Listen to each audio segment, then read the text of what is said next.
যেখানে কিছু মানুষের বাৎসরিক আয়ও ৫ লক্ষ টাকা হয় না, সেখানে বুমরা তার প্রতি বলের জন্য ৫ লক্ষের থেকেও অধিক আয় করছে। একটা দুর্ঘটনায় ভেঙে চুরমার করে দিল ১৭ বছর বয়সের ক্রিকেটের তালিম নিতে শুরু করা একটা ছোট্ট ছেলের জীবন। যে কোনো মূল্যেই তিনি ভারতের সর্বজয়ী সাবেক অধিনায়ক মহেন্দ্র সিং ধোনিকে এই লিগে অংশগ্রহণ করাতে চান। ব্যস্ত জীবনের স্বস্তির নিঃশ্বাস যেন খেলাধুলা। সেই খেলাধুলার গল্পই বলে খেলা একাত্তর। খেলা একাত্তরের নিয়মিত আয়োজন টাইম আউটে সবাইকে স্বাগত। আমি শাহানা পারভীন নূপুর থাকছি, দেখুন বিস্তারিত।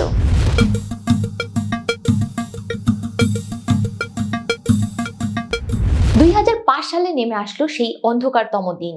এক দুর্ঘটনায় নিমিষেই শেষ হয়ে গেল লতা জাদেজা, রবীন্দ্র জাদেজার একমাত্র বন্ধু, খেলার সাথী, পরিবারের অবলম্বন। মাত্র ১৭ বছর বয়সে এক ছেলের জীবনে নেমে আসলো অন্ধকার, যেখানে সেই ছেলেটি মাত্র ক্রিকেটের তালিম নেওয়া শুরু করেছিল। দেখুন বিস্তারিত।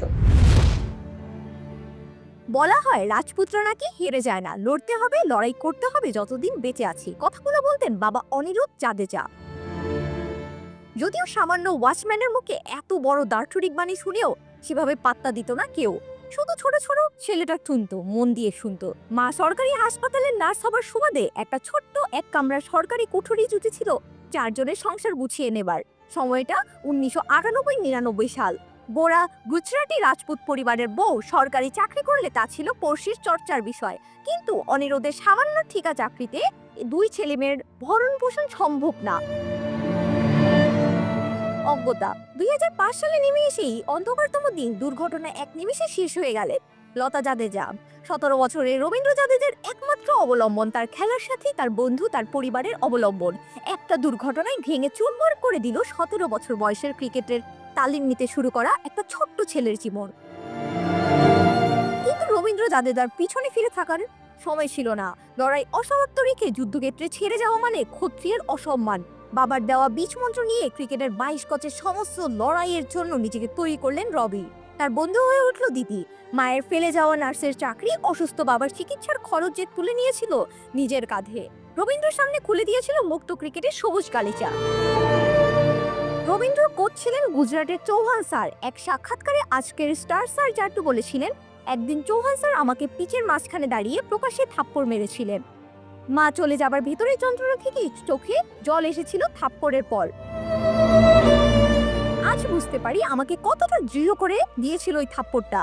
১০ বছর বয়স থেকে পাড়া ক্রিকেট ক্যাম্প, কোথাও রবীন্দ্রকে ব্যাট করার সুযোগ দিত না কেউ। মায়ের কাছে এসে রাতে কেঁদে ফেলতো যে ছেলেটা, একদিন সেই দখলে রাতে ফিরে কাঁদলেও মা আর মাথায় হাত রাখছে না। সেই দিন, ঠিক সেই দিন জন্ম হয়েছিল একজন গ্ল্যাডিয়েটরের, ক্রিকেটের রান উইকেটের বাইরে একজন যোদ্ধার যে ভেঙে পড়াকে পাপ মনে করে। সৌরাষ্ট্রের হয়ে রঞ্জিতে চান্স পেতে হতে হয়েছিল ফাস্ট বলার। ফার্স্ট ক্লাস ক্রিকেটে ৩টে ট্রিপল সেঞ্চুরি পকেটস্থ করলে সেই ছেলেটাই যোদ্ধা ছাড়া আর কি বা বলা যেতে পারে। অনেকে বলেন তিনি MS ধোনির কোটার প্লেয়ার, অথচ কেউ বলে না ভারতীয় ক্রিকেটের উদ্দাম নৈশ পার্টির জৌলুস। হাজার হাজার ক্রিকেট বুকির প্রলোভনের পরেও নিজেকে দেশের জন্য বিলিয়ে দিতে পেরেছেন এই ধোনি কোটার ছেলেটাই। আন্তর্জাতিক ক্রিকেটে ৪,৫০০ ওপর রান, সাথে ৪০০-র ওপর উইকেট, ICC একদিনের বোলার র্যাঙ্কিংয়ের অনিল কুম্বলের পর ২০ বছর বাদে শীর্ষে পৌঁছেছেন এই ছেলেটাই। ১৭ বছরে মায়ের মৃত্যুর পর অনূর্ধ্ব-১৯ বিশ্বকাপে সকলের নজর কেড়ে নেওয়া থেকে ২০১৯ সেমিফাইনালের ভারতের নিশ্চিত হেরে যাওয়া ম্যাচে একা হাতে প্রায় ঘুরিয়ে দেওয়া খেলোয়াড়টার নামই রবীন্দ্র জাদেজা। ক্রিকেট ছাড়াও ঘোড়সওয়ারি আর লাঠি খেলাই নেশা রবীন্দ্রর। তার নিজস্ব পৃথিবীর এখনো তার আইকন তার বাবা। সামান্য ওয়াচম্যানের চাকরি করা বাবা অনিরুদ্ধ যে জন্মের পরেই রবীন্দ্রর কানে গেঁথে দিয়েছিল প্রাণমন্ত্র, জীবনে হাল ছাড়তে নেই, আমরা রাজপুত, লড়াই আমাদের রক্তে, শেষ রক্ত যতক্ষণ আছে লড়ে যাস। প্রতিটা সেলিব্রেশন প্রমাণ করে তিনি রংমশাল নয়। বহু যুদ্ধের নায়ক রবি চিরন্তন জ্যোৎস্না হতে চেয়েছিলেন ভারতীয় ক্রিকেটে। তার নিজস্ব মহল্লায় তিনি সম্রাট, আর কেউ নেই।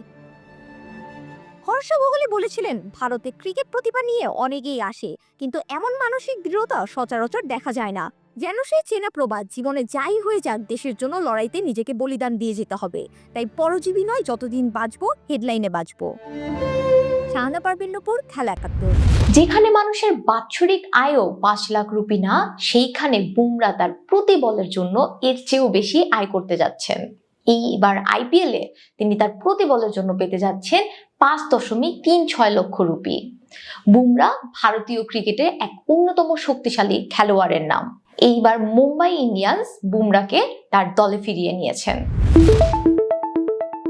যেখানে কিছু মানুষের বাৎসরিক আয়ও 5 লক্ষ টাকা হয় না, সেখানে বুমরা তার প্রতি বলের জন্য 5 লক্ষের থেকেও অধিক আয় করছেন। জাসপ্রীত বুমরা প্রতিটি বল করার জন্য 5.36 লক্ষ রুপি পেতে চলেছেন। জাসপ্রীত বুমরা নামটি ভারতীয় ক্রিকেটের জন্য এক অন্যতম শক্তির নাম। 2025 ইন্ডিয়ান প্রিমিয়ার লিগ মৌসুমে বেশ চড়া দামে মুম্বাই ইন্ডিয়ান্স তাকে দলে রিটেইন করেছেন। জাসপ্রীত বুমরা আইপিএল ইতিহাসে পেসারদের মধ্যে চতুর্থ সর্বাধিক উইকেট শিকারী। 2013 সাল থেকে তিনি মুম্বাই ইন্ডিয়ান্সের হয়ে খেলছেন। 2013-14 সৈয়দ মুস্তাক আলী ট্রফিতে দুর্দান্ত পারফরমেন্সের পর জন রাইট তাকে মুম্বাই ইন্ডিয়ান্সের দলে টেনে নেওয়ার জন্য উৎসুক হয়ে পড়েন। তারপর থেকে এই পেসার সর্বদা মুম্বাইয়ের হয়ে খেলে তাদের সাহায্য করে আসছেন। বুমরা ইতিহাসে প্রথম বোলার যিনি আন্তর্জাতিক 3 ফরম্যাটের তালিকায় 1 নম্বরে রয়েছেন। তিনি সম্প্রতি টি-20 বিশ্বকাপে ভারতকে 17 বছর পর শিরোপা জিততে সাহায্য করেছেন এবং টুর্নামেন্টে সেরা খেলোয়াড়ের পুরস্কারও জিতেছেন। 30 বছর বয়সে এই গতিদানব মুম্বাইয়ের প্রথম পছন্দ ছিলেন রিটেন করার ক্ষেত্রে। তাকে 18 কোটি রুপির বিনিময়ে মুম্বাই দলে রেখে দিয়েছেন। তিনি মুম্বাইয়ের বর্তমান অধিনায়ক হার্দিক পান্ডে এবং ভারতের অধিনায়ক সূর্যকুমার যাদবের থেকেও বেশি বেতন পাচ্ছেন। এমনকি তিনি ভারতের টেস্ট কাপ্তান রোহিত শর্মার থেকেও বেশি বেতন পাচ্ছেন। বুমরা মোট 133 আইপিএল ম্যাচে 165টি উইকেট শিকার করেছেন, যার গড় 22.52 এবং স্ট্রাইক রেট 18.50। তার ইকোনমি রেট 7.30, যা একজন বোলারের জন্য দুর্দান্ত, যিনি পাওয়ার প্লে এবং ইনিংসের শেষে 2 জায়গাতেই বল করেন। 2025 আইপিএল মৌসুমে মুম্বাই ইন্ডিয়ান্সের হয়ে বুমরা তার মুনশিয়ানা দেখাবেন বলে প্রত্যাশা করা হচ্ছে। তরুণদের জন্য অনুপ্রেরণা এবং প্রতিপক্ষের জন্য ভয়ের কারণ হিসেবে তিনি ক্রিকেট মাঠে নিজেকে আরও একবার প্রমাণ করবেন বলেই ধারণা। বুমরার এই সাফল্যের যাত্রা দেখিয়ে দেয় কঠোর পরিশ্রম এবং প্রতিভার মিশ্রণে কিভাবে একজন খেলোয়াড় বিশ্বমঞ্চে নিজের আলাদা জায়গা তৈরি করে নিতে পারে। এখন দেখার বিষয় তিনি মুম্বাই ইন্ডিয়ান্সকে আরেকটা শিরোপা এনে দিতে পারবেন কিনা। নাবিদ আব্দুল্লাহ, খেলা 71। দক্ষিণ আফ্রিকার টি-20 লিগে খেলবেন মহেন্দ্র সিং ধোনি। সাবেক দক্ষিণ আফ্রিকার ক্যাপ্টেনের মুখে শোনা যাচ্ছে ধোনি বন্দনা।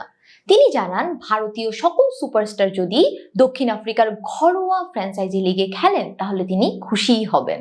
দেখুন বিস্তারিত।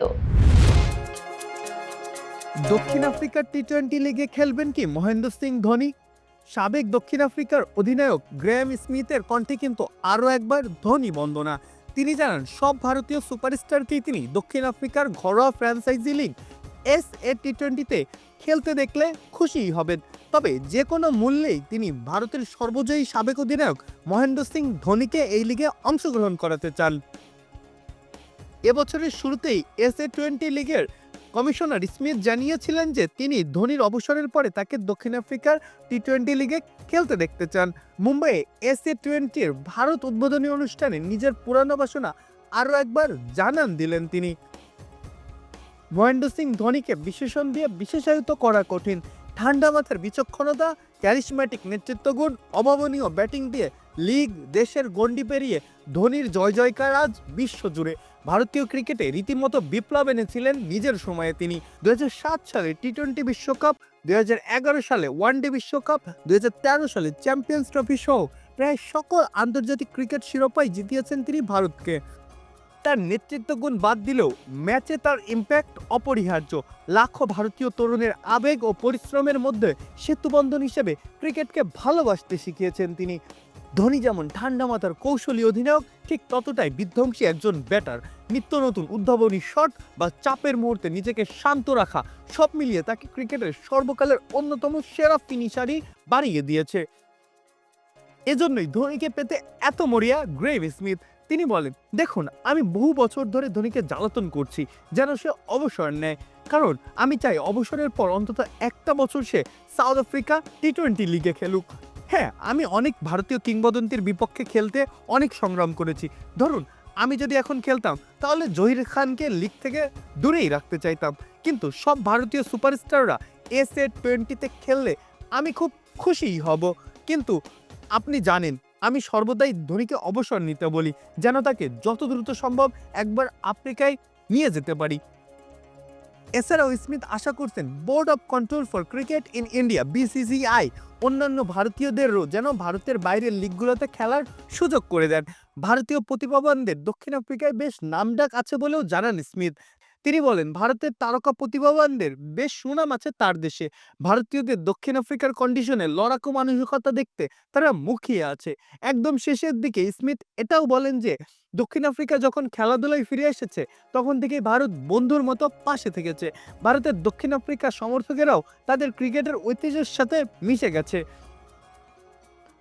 তাই দক্ষিণ আফ্রিকার দিক থেকে এটি একটি বড় মার্কেট, নিজস্ব লিগকে বড় করতে আর খেলার প্রতি ভালোবাসা ছড়াতে। তাই আমরা অবশ্যই চাইবো ভারতের এই বিশাল ফ্যানবেসকে নিজেদের করে নিতে। আপাতত ধোনি যেন এক দূরের ধ্রুবতারা, যার দিকে তাকিয়ে স্মিথের স্বপ্নের নৌকা ভেসে চলেছে। তবে এই নৌকা তীরে পৌঁছাবে কিনা তা নির্ধারণ করবে সময়ের ঢেউ। মাহফুজ আহমেদ, খেলা ৭১।